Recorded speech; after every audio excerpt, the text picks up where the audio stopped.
A black man driving a luxury car is pulled over by a white officer in a small town. The encounter starts with instant disrespect and racial assumptions. But beneath the surface of calm replies, the man is not who the officer thinks. The first crack in the officer's authority begins to show. "We don't let people like you drive through this part of town." The words sliced through the night like the flashing red-blue lights that painted the empty road. A dusty patrol cruiser had boxed in a sleek black Tesla, its glossy surface catching the flicker of authority. Trees stood like silent witnesses on either side of the empty road.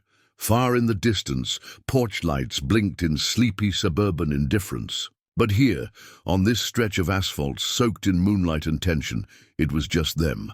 Officer Brent Cooper stepped out, hand already grazing the butt of his gun, thumb looping around his belt like he had something to prove. He squinted. As he approached the vehicle, lips twisted into a familiar smirk, the kind that had made countless traffic stops feel like humiliating courtroom trials. Inside the Tesla, the driver was motionless, hands placed neatly on the steering wheel, exactly where they were supposed to be. His posture was poised, calm, dignified. His tailored navy blue shirt hugged his athletic frame, his watch glinting softly in the glow of the dashboard. A silver stethoscope case rested on the passenger seat. "License and registration," Cooper barked, knocking on the window as if the man inside had ignored him. He hadn't. He had been watching, listening, studying every word, every movement, with the precision of someone trained to remain composed in chaos. The window lowered with a soft hum. "Was I speeding, officer?" the man asked, voice smooth as velvet but holding just a pinch of tired restraint. Cooper scoffed. "You tell me, Dr. Langston." Elijah Langston. That pause, that half-second delay between the Mr. and the correction, was the first cut. But Cooper didn't flinch. He'd been here before. Same story, different names. "Doctor, huh?" he repeated, dragging the word like it tasted sour. "And where exactly are you a doctor?" "St. Joseph's Trauma Center. I run the surgical team." Another pause. But this one was longer. You could hear the gears grinding in Cooper's head. He scanned the vehicle again. Too clean, too new. The man was too calm. "You got ID," he said finally, still not fully convinced. Dr. Langston reached slowly, deliberately to the glove compartment, revealing his wallet and professional ID badge. The moment he handed it over, Cooper yanked it like it had burned him. He didn't even look at it right away. He just stared, as if expecting the ID to morph into something else. Then, in a moment of pure pettiness, Cooper did what he always did when his pride felt pinched. He tore the badge from the plastic sleeve. The ripping sound echoed louder than it should have. In the quiet night, Langston's eyes didn't flinch, but his silence spoke louder than any outburst could have. "You know," the doctor said softly, "every time I save a life, I pray it doesn't belong to someone like you." The air froze. Even the crickets fell quiet. Cooper's hand hovered an inch higher above his holster, but he didn't draw. He couldn't, because for the first time in his career, he wasn't sure if he had control. He stepped back, but not. Out of respect, out of confusion. "Wait here," Cooper muttered, retreating to his cruiser. He sat down, ID still in his hand, and tapped into the state database. What loaded on his screen didn't just confirm the doctor's words. It overwhelmed them. Top trauma surgeon, national recognition, featured in multiple medical journals, spokesperson for the state's emergency response system, and guests at the mayor's annual civic banquet, scheduled to speak in less than an hour. Cooper's throat dried, his jaw locked. Then his radio buzzed. "Dispatch to Unit 47. Confirm status. The mayor's office just called. They're requesting an escort for Dr. Langston en route from Forest Creek. He's running late." He didn't respond. He couldn't, because 3 minutes ago he'd stopped a man he thought he could humiliate. And now that man might hold his career, his reputation, in the palm of a single phone call. Langston rolled down his window further. His expression was unreadable, calm, patient. "You still want me to step out of the vehicle, officer?" Cooper swallowed hard, suddenly aware of the camera clipped to his own chest, still blinking red, still recording, and still very much connected to the police department's cloud servers. Officer Cooper tries to regain control of the situation, panicking as he realizes the entire encounter has been recorded on his body cam. Meanwhile, Dr. Langston's calm demeanor begins to shake something deeper inside the officer. Doubt. With dispatch still listening, Cooper must decide whether to double down or back off. Cooper's fingers hovered over the radio, sweat prickling beneath his collar. The body cam on his chest blinked like a heartbeat. Every word he'd spat, every insult, every second of that smug attitude, recorded, stored, reviewable. He could already see it. The department review board watching this footage in a sterile room. No context, no tone, just his voice, loud and laced with prejudice, and Dr. Langston's stillness like a mirror he never asked to face. He clicked the mic. "Dispatch, this is Unit 47, confirming. I've made contact. The subject is..." He paused, choking down the word. "Dr. Elijah Langston, requesting ETA update on escort detail." There was a pause on the other end. Then, 10 minutes out. Do not delay him, Unit 47. Repeat, do not delay. Translation, you're already in deep, don't dig further. Cooper glanced in the mirror. Dr. Langston hadn't moved, still seated, still poised, still watching. And that look, it wasn't anger, it wasn't fear, it was disappointing. He hated that look. Cooper grabbed the license and ID badge again, suddenly feeling like they burned in his hands. He stepped out and returned to the Tesla, stiff as a mannequin. He cleared his throat. "Your credentials check. Out, you're free to go." Langston raised an eyebrow. "And my ID badge." For a split second, Cooper hesitated. The torn edge of the badge's sleeve fluttered in the breeze. The temptation was there, to toss it, to pretend like it never happened. But under that blinking red light, he handed it back like a guilty child. Langston took it silently, inspecting the damage. Then, he did something Cooper didn't expect. He reached into the center console and pulled out a replacement badge. Untouched, pristine. "I always carry a spare," he said. Cooper nodded, unsure why that cut deeper than a lecture would have. Langston's voice was quiet, almost conversational. "You've pulled over others like me before, haven't you?" The question sat between them like broken glass. "I do my job," Cooper replied. "I don't look at skin." Langston's eyes locked with his. "You looked at mine before you, looked at my plates." The silence that followed wasn't loud, it was surgical. Then footsteps. A second cruiser pulled up behind Cooper's. Blue lights dimmed, and a second officer emerged. Female, mid-40s, with a sharper uniform and an air of command. Sergeant Dana Ruiz. She walked straight to Cooper. "Report." Cooper stiffened. "Routine." "Stop. Mismatched vehicle profile. Resolved." Ruiz didn't blink. "This the doctor?" "Yes, ma'am." She turned to Langston.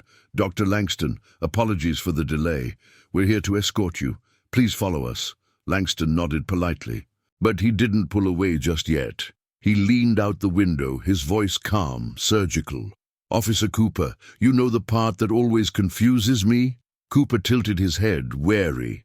"Why do people like you think the badge gives you the right to humiliate others when the camera's always on?"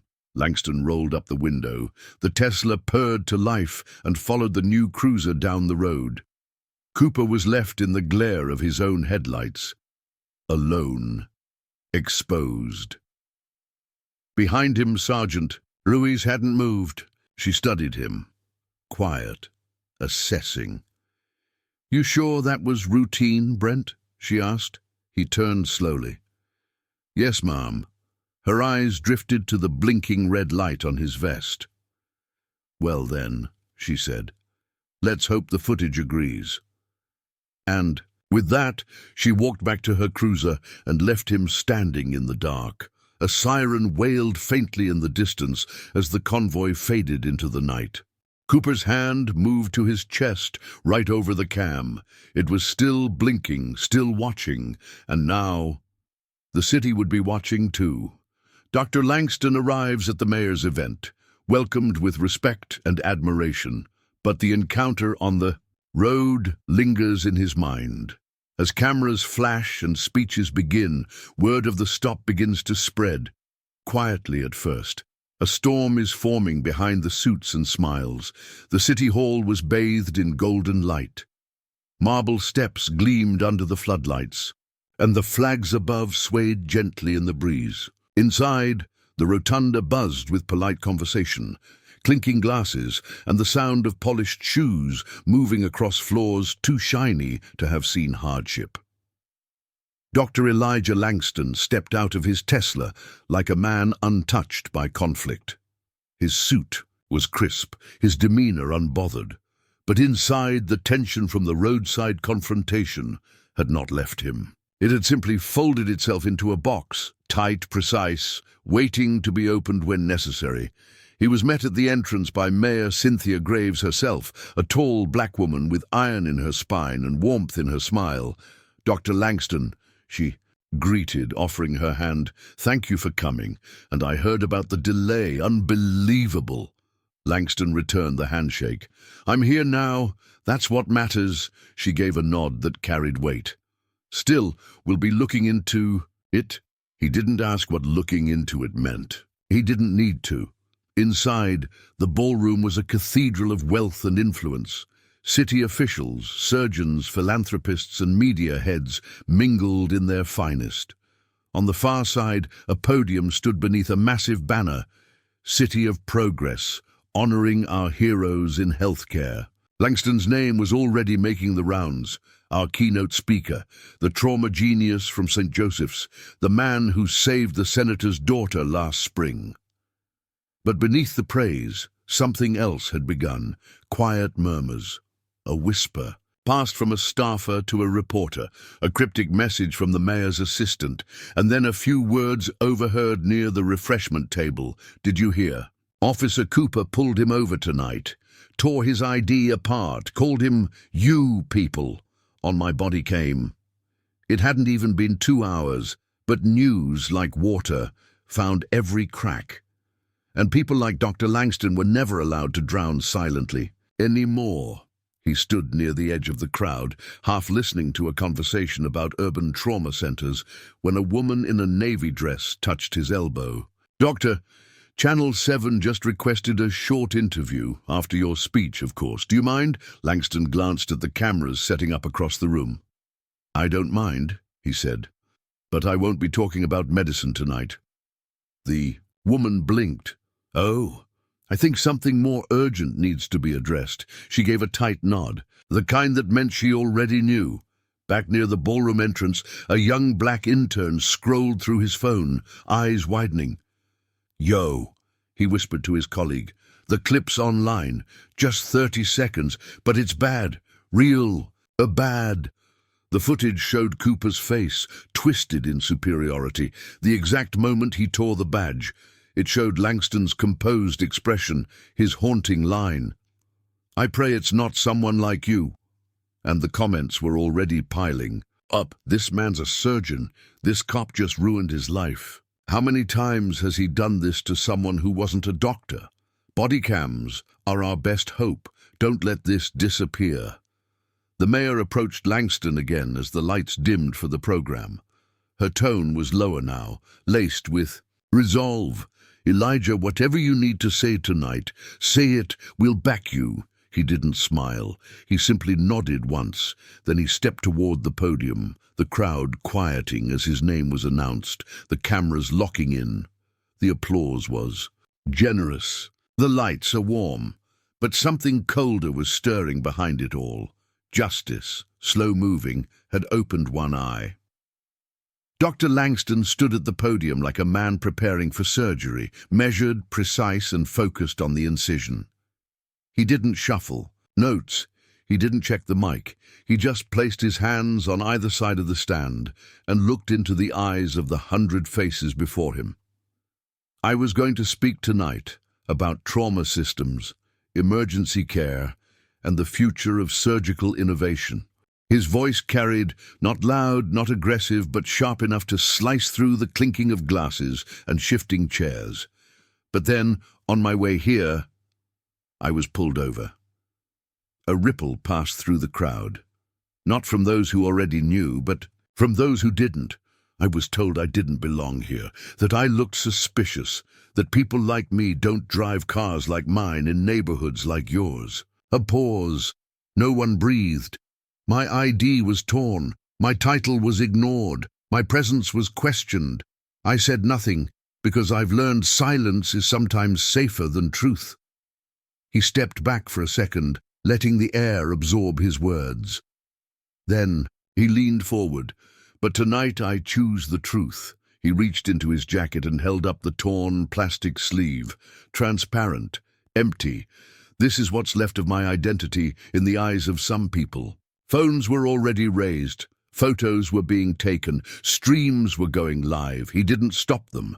I'm not here just as a surgeon. I'm here as a black man who saves lives in a system that still tries to devalue mine. Several heads bowed, others turned stone cold still. Mayor Graves locked eyes with him from the front row, unwavering. I didn't come to expose a man. I came to expose a pattern. One that strips dignity before asking for credentials. One that places suspicion before humanity. He took a slow breath, then finished. I'm not angry, I'm not broken, I'm not surprised, but I am done staying quiet. And with that, he stepped down from the podium. The room remained frozen. For 2 seconds, maybe 3. Then it erupted, not with applause, but with something heavier. Respect.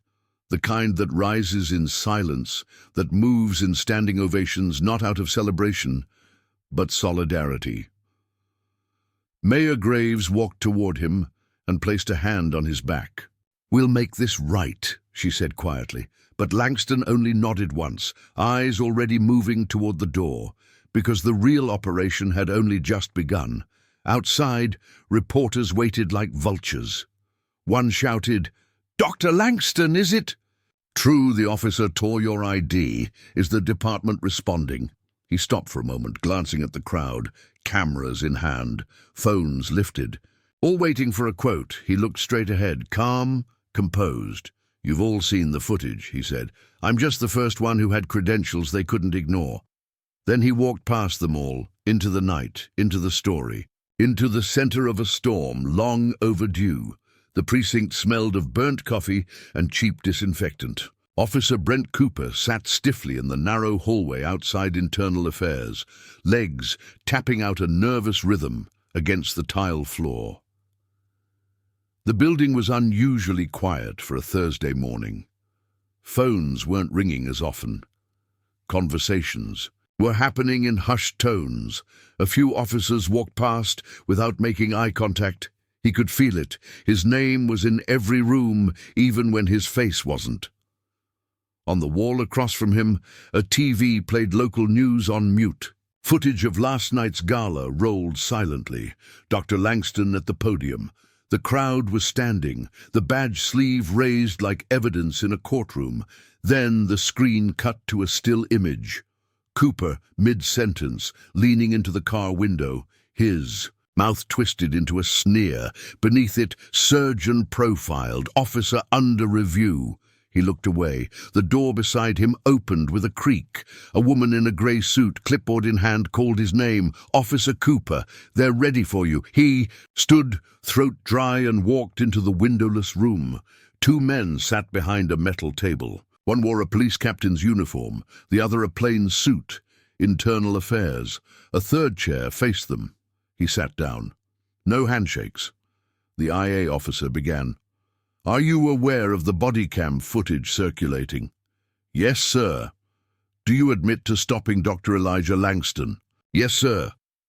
"Do you recall your words during the interaction?" Cooper hesitated. "Some of them." The captain clicked a remote, and the screen behind them lit up with the footage. It played without pause. From the first insult to the badge, tear. From the calm questions to the moment Langston said, "You should Google me," it ended on Cooper's frozen expression, caught somewhere between defiance and dawning dread. The IA officer didn't speak for several seconds. Then, with complete calm, he said, "Do you believe your actions were consistent with department conduct policy?" Cooper tried to breathe steadily. "I believe the driver looked suspicious at the time." "Because of his race?" "No, sir. Because of the car, the time, the area." The captain leaned forward. "You called him you people, officer. Do you recall that?" Cooper's eyes narrowed. "That might have been taken out of context."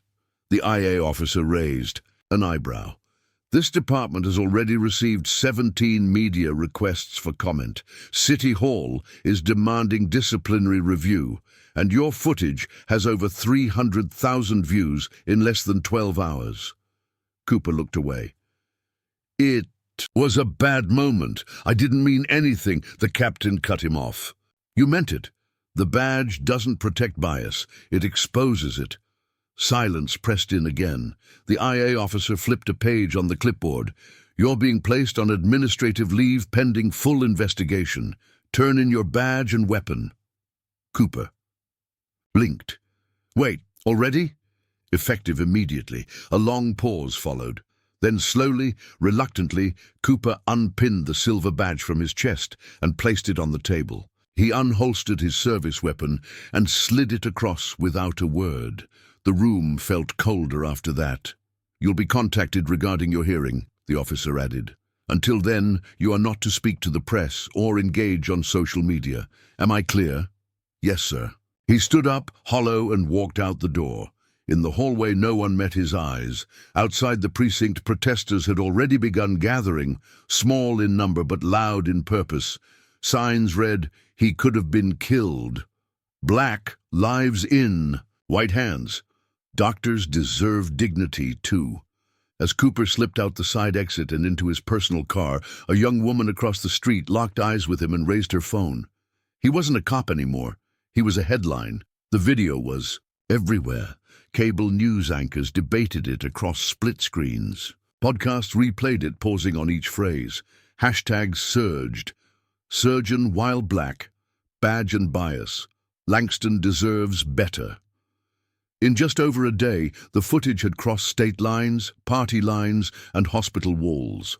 At St. Joseph's Trauma Center, Dr. Langston sat in the hospital's private lounge, not as a surgeon prepping for rounds, but as a man watching himself become a symbol. His phone buzzed non-stop. Colleagues, journalists, activists, strangers. Some messages were powerful. "My son is in med school. He watched your video and cried. Thank you for your grace. I've worked in hospitals for 30 years. Racism wears. A stethoscope too. You're not alone. Others were cruel. You pulled the race card for attention. Play the victim all you want." That cop was doing his job. One anonymous text simply read, "We know where you park." Langston placed the phone face down and exhaled slowly. The weight of visibility was heavier than most realized. A knock tapped at the door. His assistant, a young black nurse named Caleb, peeked in. "Doc, Mayor Graves is going live in 10 minutes. Channel 9. Langston nodded. "Thanks." He turned the screen to the news just as the press conference began. Mayor Graves stood at the podium in front of City Hall. The city seal behind her, 2 flags beside her, cameras pointed from every direction. "This city has a duty to protect its citizens," she began, "not just from violence, but from humiliation, injustice, and profiling in the very uniforms sworn to protect them." Her voice was steady, purposeful. "What happened to Dr. Elijah Langston is not just disappointing, it is dangerous, and it reflects a deeper wound in law enforcement that cannot be bandaged with silence." She paused, eyes locked on the lenses in front of her. "That's why I'm calling for a full, independent investigation. Not just into Officer Cooper, but into all stop-and-search data for the last 2 years. Racial disparities will no longer hide behind procedural excuses." A murmur spread among reporters. "Additionally," she continued, I have personally asked Dr. Langston to join our newly formed Justice and Safety Oversight Board because voices like his do not belong in the shadows. Langston leaned back in his chair. She hadn't called him beforehand, hadn't asked permission. She had simply trusted he would say yes, because people were watching now. At the same moment, across the country, a televised panel of emergency physicians discussed the case on national news. An older white trauma surgeon from Boston said, "What's most haunting is how composed Dr. Langston was. That's not calm, that's survival instinct. That's trauma rehearsed." Another added, "It's the quiet stories like these that slip through. If this wasn't on body cam, that officer would still be on patrol." Back at the hospital, the surgical floor staff gathered near the break room TV. "He's always been like that," Caleb said quietly. "Cool under pressure, doesn't raise his voice." "Has he ever talked about this stuff before?" one nurse asked. Caleb shook his head. "Never had to, but now the whole world's listening." In his office, Dr. Langston stared at the still image on screen. Him behind the wheel, Cooper's hand on the badge, and that final, quiet look of defiance. He didn't ask to be a symbol, but symbols don't get to choose their moments. They only choose how they stand inside them. The TV was off. The blinds were shut. The air was stale. Officer Cooper sat in his living room in yesterday's clothes, the blue of his uniform replaced by the dull grey of sweatpants and a hoodie. His badge was gone.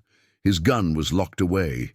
His phone sat face down on the coffee table, vibrating every few minutes with messages he refused to check. The internet had turned him into a villain overnight. His face was on every screen, sometimes frozen mid-insult, other times in slow-motion playback from his body. YouTube thumbnails called him a racist. TikTok creators reenacted the scene. Reddit threads picked apart his tone, his posture, his intent. Outside, a few neighbors walked by slower than usual, curious, judgmental. The silence was suffocating. Then a knock. He didn't move. Another knock, louder this time. Then the door creaked open. His younger brother Mason stepped inside, tension riding his shoulders. "Jesus, Brent, you look like hell." Cooper didn't answer, just looked at him once, then back at the floor. Mason sat on the edge of the couch, not too close. "You talked to Mom or Dad?" "No. They're freaking out. Dad says it's a witch hunt. Mom's scared someone will come and throw a rock through the window." Cooper rubbed his eyes. "They already did. Last night. Didn't break the glass." Mason flinched. "Damn." Silence. "I saw the video," Mason finally said. "So did everyone at work." Cooper's jaw clenched. "Let me guess. I'm the enemy now." "No, Brent, you're my brother." Mason's voice softened. "But I'm also black. Half of me watched that footage and didn't see a cop. I saw every man who's ever pulled me over for looking like I didn't belong somewhere." Cooper's head snapped up. "Don't do that." "I have to." Mason stared at him, eyes heavy with the truth he'd held for years. "You think this came out of nowhere? You've always joked about those people. Always had something slick to say when a black guy got promoted or drove a nice car." Cooper shifted. "I was just talking. That's how we all talk." "No," Mason said. "That's how you talk, and we all just let you." The room fell quiet again. Cooper's fists clenched in his lap. "I didn't mean to." "But you did." Mason stood.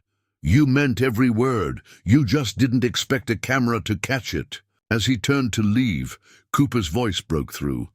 "Why didn't you ever say anything?" Mason paused at the door. "Because you were the cop. And people like me learn not to argue with men who wear badges, even if they're family."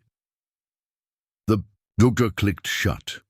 Cooper sat there, the silence ringing louder than before.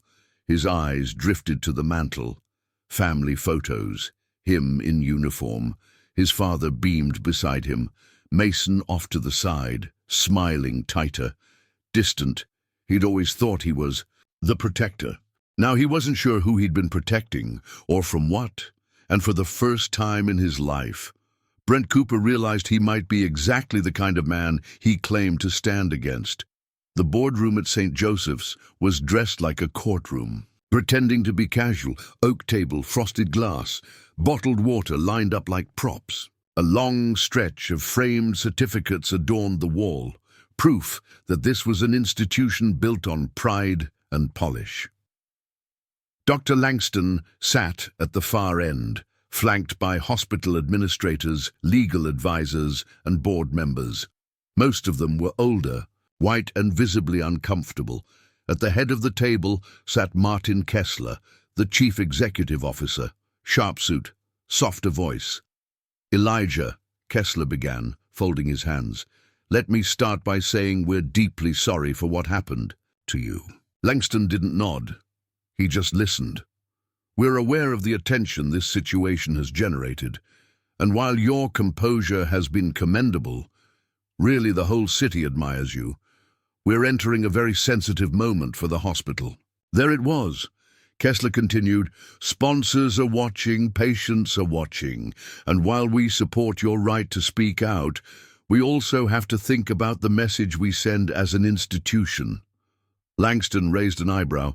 "And what message would that be?" A different board member chimed in. "That we're a place of healing, that we don't get involved in politics." Langston leaned forward. "I wasn't involved in politics. I was involved in being pulled over, humiliated, and having my identity ripped apart for the crime of being black and successful." Silence. Kessler cleared his throat. "We just think perhaps it's best to shift the narrative. Let the investigation play out quietly. Use this moment to focus on unity and healing." Langston's laugh was dry, not cruel, just done. "You want unity without accountability, healing without justice." "Elijah, no, you don't get to call me by my first name here and pretend this is a family discussion. You brought me here not to support me, but to soften me, to use my grace as your camouflage." Several faces shifted uncomfortably. Langston stood up. "You want a headline? Here's one. Black surgeon asked to stay silent to protect white donor. Comfort. See how that plays out." Kessler stood too, palms out. "No one is asking for silence." "Yes, you are. And I'm not giving it." Langston gathered his folder from the table. "I've saved lives in this building for a decade, but not once have I felt like the boardroom respected the body under the lab coat." He walked to the door. Just before leaving, he turned back. "If this hospital wants to be known for healing, then start by healing the rot inside your own walls. Or the next person with a camera won't be me. It'll be someone suing you." And with that, he walked out, leaving behind a room full of suits that suddenly looked very small, because dignity doesn't whisper. It walks out the front door and dares the world to follow. By Friday morning, the story was no longer just news. It was a movement. The video had crossed over into the cultural bloodstream. Cable news gave it primetime slots. Social media turned it into a cause. And across the country, people who had never met Dr. Langston now carried his name like a flag. One tweet from a famous black actor read, "Dr. Langston saves lives. Cooper tried to erase his dignity. We saw it. We won't forget it." 1.2 million likes. Another from a popular singer said, "This isn't about one doctor. This is about every black man who drives home wondering if his life depends on staying calm." A viral TikTok stitched clips from the body cam, Langston's speech, and footage of past victims of racial profiling, set to a somber piano track. The caption, "Black excellence should never need proof to be treated like a person." Donations flooded in. Civil rights groups launched a fund to push for new legislation requiring real-time release of body cam footage in traffic stops involving racial complaints. Within 48 hours, it crossed $1 million. Medical associations issued public statements. The National Trauma Surgeons Guild released a letter signed by 800 physicians Dr. Elijah Langston is not just our colleague, he is the face of resilience in a system designed to discredit him. We stand with him and behind him. On the streets, protests grew, first in Langston City, then others. Signs waved high. Racism wears a uniform too. He could operate on you, but you can't even see him. Silence is compliance. We won't be quiet. At home, Dr. Langston sat by the window of his modest living room, watching a clip on his phone of high school students staging a walkout. In his name, one of the students, a young black boy, stood on a cafeteria table and shouted, "He's not just a doctor, he's proof that they'll try to strip you no matter how high you rise." Langston turned off the screen. His phone buzzed. Again, this time a message from a woman he hadn't heard from in years. A classmate from med school. "You always stayed quiet in those rooms. I see now it wasn't weakness, it was strategy, but you don't have to be quiet anymore. We're all listening." Down the block, a news van parked across from his home. He drew the curtains. This wasn't fame, this was visibility, and visibility meant risk. Across town, Brent Cooper wasn't handling it nearly as well. He had deactivated all his social accounts. News vans had knocked on his door. His mailbox overflowed with letters, some angry, some vile. One just had a screenshot of the video and the words, "You got caught." He turned on the TV in desperation, only to see a late-night host joking, "You know it's bad when a surgeon says, 'I hope I don't have to save you,' and the whole country agrees." Laughter, applause. Cooper threw the remote across the room, but it didn't stop the world from laughing. It didn't stop the truth from trending, and it didn't stop Dr. Langston's quiet revolution from becoming louder than anything Cooper had ever said. The room was colder than expected. It wasn't the kind of courtroom people saw in movies. It was smaller, plainer, 4 chairs for the review board, a 5th for the accused, a 6th empty, waiting for the voice that had shaken. The city, Officer Cooper sat in the middle of it, shoulders stiff, hands folded too tight in his lap. He was in a grey suit, borrowed probably from someone with better taste. His tie was crooked, his posture is defensive. A small microphone sat before him. It wasn't turned on yet. On the far side of the room, a screen flickered to life. "No." One said a word as the footage began to play for the final time. "We don't let people like you drive through this part of town." The board members didn't flinch. Then came the rip of the badge, the silence, the line from Dr. Langston. "I pray it's not someone like you." Even without sound, the footage screamed. When it ended, the lights stayed dim. One board member, a woman in her 60s with sharp glasses and sharper eyes, finally spoke. "Officer Cooper, you may now give your statement." He leaned forward, voice quiet. "I'd like to start by saying I never intended to disrespect Dr. Langston. It was a routine stop. I made a mistake." "A misjudgment," another member repeated. "Or a reflection." Cooper hesitated. "A misjudgment that reflected a bias I didn't know I had." That earned a pause. "I've spent my entire career thinking I was fair, that I treated everyone the same. But after watching that footage, hearing what people saw, I realized I wasn't seeing people. I was seeing patterns I'd been taught, and I acted on them." The room was silent. For the first time, Cooper wasn't trying to defend himself. He was just unraveling. Another board member looked up. "Do you believe you can serve again?" "I don't know," he said honestly. "I think right now the uniform doesn't need me. It needs to prove it can survive without people like me in it." The door opened, softly. All eyes turned. Dr. Langston entered, dressed not in a lab coat, not in a suit, but in a simple black sweater and slacks, clean, unapologetic, dignified. He nodded once to the board, then took his place. "You don't need my credentials," he began. "You've all read the headlines. You've seen the footage." He paused. "I didn't come here for vengeance. I came here because silence allows things like this to fester." He looked at Cooper, who didn't look back. When someone sees your skin before your title, that's not enforcement, that's erasure.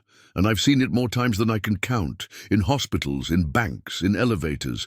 But this time there was a camera and a country watching. One board member asked gently, "Dr. Langston, what would justice look like to you?" He answered without hesitation. Not just punishment, accountability, consequences that ripple upward, training that isn't a checklist, reform that isn't just reactive, and transparency for the next person who doesn't have a title to shield them. Another board member asked, "Do you believe Officer Cooper is capable of change?" Langston stared at him. This time, Cooper did look up. "Yes," he said. "But change doesn't entitle you to restoration. It entitles you to humility, to work, to unlearn. That doesn't always come with a badge." The board asked no further questions. They recessed for deliberation. Outside the hearing room, reporters waited behind rope lines. Activists held signs. Medical staff from 3 different hospitals had come in support. No one shouted. No one cursed. They waited. Inside, the board returned after 24 minutes. The chair stood. "This board finds Officer Cooper's actions to be in direct violation of the department's code of conduct, as well as damaging to the trust placed in this institution by the public it serves." Cooper closed his eyes. "Effective immediately. You are terminated from your position with the department. You are not eligible for rehire within this jurisdiction. Any appeals must be filed through formal civil review channels." He nodded once, said nothing. Langston stood. They passed one another in the hallway, slowly, quietly. Cooper looked up. "I'm sorry," he said, voice low. Langston didn't answer right away, then gently, "Live like you mean that. Don't just say it for the record." And with that, they went in opposite directions, one toward a future he had to rebuild from scratch, the other toward a future he had just cleared a path for. The hospital lobby looked different, not because of new paint or furniture, but because of the people inside. Every eye turned as Dr. Elijah Langston entered. But this time, it wasn't because of suspicion or speculation. It was respect. Nurses paused mid-shift to nod. Interns whispered and nudged each other. Visitors stared for a second longer, recognition lighting their faces. Cameras weren't following him anymore, but their echo still lingered in the walls. Near the central elevator, a banner hung above the main desk. Dr. Elijah Langston's Surgical Scholarship, honoring excellence, demanding justice. He stopped walking. His assistant Caleb appeared beside him, grinning. "Surprise!" Langston blinked. "What is this?" Caleb handed him a small folder. Inside, the official launch documents. The board had approved it unanimously. Funded by donations from within the hospital, the city, and even anonymous contributors from across the country. "It's for black students going into trauma medicine," Caleb explained. "First-gen kids, ones who don't come from legacy or connections, just grit." Langston swallowed. "I didn't ask for this." "No," Caleb said, "but you earned it." A few feet away, a group of medical students approached. One of them, a young woman with braids and tired eyes, spoke first. "Dr. Langston, I just wanted to say, I almost dropped out this year. Thought I didn't belong, but watching you stand up there, it reminded me why I started." He nodded once. "Then finish. We need you in the room." The student smiled and stepped back, fading into the crowd. Langston continued toward the elevators. On the ride up, he stared at his reflection in the stainless steel. Same face, same eyes, but now a little more defined. Not older, just clearer. When he reached the trauma wing, a few of his team members clapped quietly. Nothing dramatic, just a gesture, a moment. He passed through the hallway like always, but with every step he felt something shift. They saw him now. Not just the surgeon, not just the calm man behind the scalpel, but the one who refused to be silent when it mattered. Later that day, he returned to his office, sat at his desk, pulled out a pen. He had patients to review, schedules to sort. Life kept moving. A knock at the door. It was the hospital's new DEI officer, a role that hadn't existed a week ago. "I know you're busy," she said, "but we're putting together a curriculum on racial sensitivity, bias training. Would you speak to the next orientation group?" Langston paused. "I don't do speeches," she smiled. "You don't need to. You just have to show up." He gave a slow nod. "I can do that." As she left, he looked at the scholarship folder again. His name was printed across the front, bold, permanent. But this time it wasn't about status or ego. It was about making sure the next black doctor never had to prove they belonged before they were allowed to begin. Outside, the city was still loud, still flawed, still growing. But here, in this one corner of it, a man had shifted something that wouldn't move back. And all he had done was stand up and not sit down when the world expected him to. The streetlights buzzed faintly overhead as Dr. Langston walked through his neighborhood. No driver, no security detail, no audience, just him. The chill in the evening air wasn't sharp. It was the kind of cold that cleared your thoughts. He had always walked like this after long shifts, but tonight wasn't about shaking off surgery or decompressing from trauma. Tonight he just wanted to feel human again. A neighbor's dog barked once and quieted. Somewhere in the distance, jazz music spilled from an open window. It wasn't loud. It wasn't for anyone but whoever was inside. Langston stopped at the corner bodega and grabbed a bottle of water. The young man at the counter stared at him. "And for a second too long. You're that doctor, right?" the cashier finally asked. "The one they pulled over." Langston nodded. The kid hesitated. "What you did, man, that took something. I didn't do it for attention." "I know," the kid said. "That's why it mattered." Langston left without saying more. Sometimes truth didn't need repeating. It just needed to be remembered. He reached his brownstone and unlocked the front door. As he stepped inside, a soft glow from a single lamp greeted him. Familiar, steady. He placed the keys on the hook, slid out of his shoes and sat on the couch without turning on the TV. No headlines, no clips, no alerts, just silence. He looked at the photo on the shelf. Across from him, his parents, the day he got his white coat. His mother had cried. His father had only nodded, but that nod meant the world. He whispered under his breath, "I hope I made you proud." Back across the city, Brent Cooper sat in the driver's seat of a U-Haul truck. The apartment was empty. The boxes were taped. The walls were bare. He didn't know where he was going next, just that it wasn't here. The job was gone, the reputation shattered, but the consequences were earned. He knew that now. He looked at his reflection in the side mirror. Tired, older somehow. Stripped of the shield he once used to hide everything he refused to confront. No more uniform, no more excuses, just a man who had to live with the weight of who he'd been. He turned the key and drove off into the night, the taillights shrinking. Behind him, like the chapter he would never rewrite. Back in his home, Dr. Langston opened the window. The air was cold but honest. He leaned against the frame and looked out, not searching, just seeing a world that was still flawed, still unjust, but not unchanged. Because now, when people looked at him, they didn't just see a man, or a doctor, or a story. They saw a truth that wouldn't be silenced, he whispered once more, only to himself. "They tried to take my dignity." He smiled just a little. "But I walked it all the way home."